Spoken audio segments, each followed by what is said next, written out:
ષટ્કોણનો યજ્ઞનો જ્ઞ અને ત્ર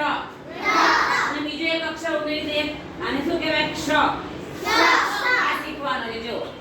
બરાબર ધ્યાન રાખજો તમે કે આ શ બોલાય શું બોલાય આપણે કક્કામાં બે શ તો શીખીએ છીએ જો એક આ સસલાનો સ બોલો છો તમે બીજો શરણાઈનો સ બરાબર અને ત્રીજો છે ષટ્કોણનો સ એનો છે હવે આ છે જ્ઞ છે શું છે જો બરાબર ધ્યાન રાખો બગડો લખવાનો પછી ઉપર પેલી ધીરે રહીને પાછળ લખવાનો જ્ઞ બને હવે જ્ઞ તમારે જ્યારે લખવો હોય આની અંદર બે અક્ષર છે ભાઈ કક્કાના ગ અને ન જો જ્ઞ શું બોલીએ છે પણ એને ભેગું બોલીએ છે શું કરીએ છીએ આપણે ગણ નહીં બોલતા જ્ઞ તમારી ચોપડીમાં આવા શબ્દો આવશે જ્યારે ટીચર એવું બોલે કે તમે યજ્ઞ લખો યજ્ઞ શું બોલે યજ્ઞ પ્રતિજ્ઞા આવું જ્ઞ એવું ભેગો બોલે ત્યારે આ અક્ષર લખાય જો ધારો કે હું તમને કહું કે ચલો લખો તો છોકરાઓ યજ્ઞ તો તમે શું લખશો ય પછી જ્ઞ એવું થતું હોય એટલે તમે આવી રીતે લખી કાઢો તો આ તમારો શબ્દ કેવો પડે ખોટો પણ આપણે લખવાનું છે યજ્ઞ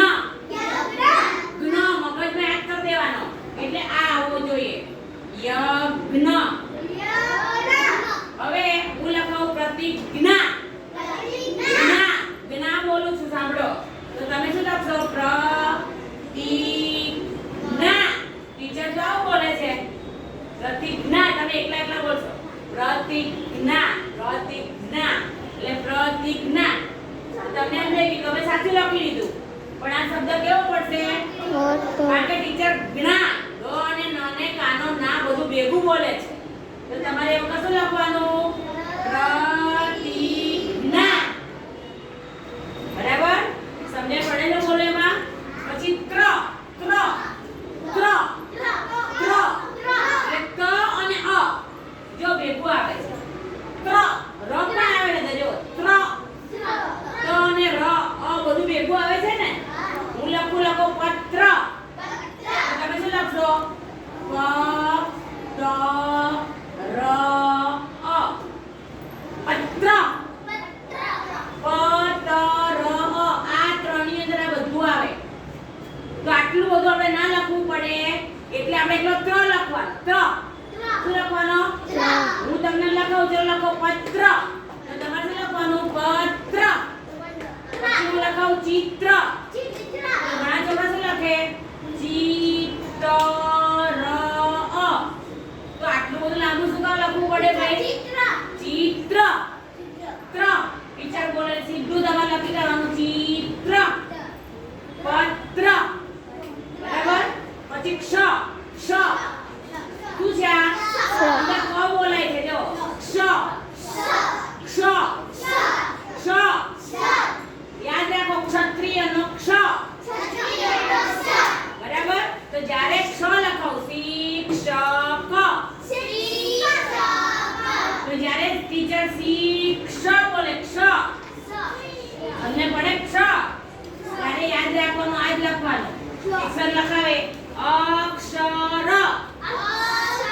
તો ઘણા ક સ ર એવું લખે અ ક સ ર એવું લખે ઘણા છોકરાઓ લખાવું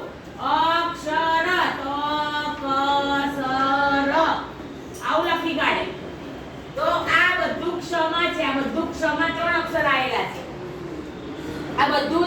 ક્ષમાં ત્રણ અક્ષર આવેલા છે એટલે તમારે લખવાનું અક્ષર અક્ષર શું લખવાનું ચલો ફરી બોલો તમે શું કહેવાય શ ષટ્કોણનો શ શ પછી જ્ઞ જ્ઞ જ્ઞ જો આપણે બોલીએ એટલે આપણી જીભ પડે છે જ્ઞ બરાબર પછી ત્ર ત્ર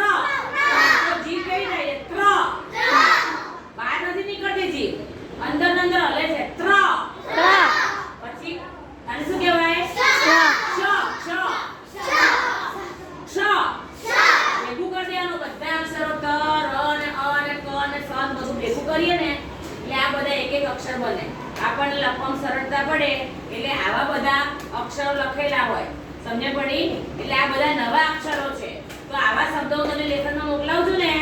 એ વારંવાર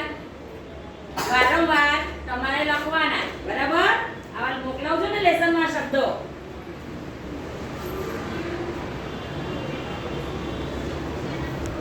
સમજે પડી તમને?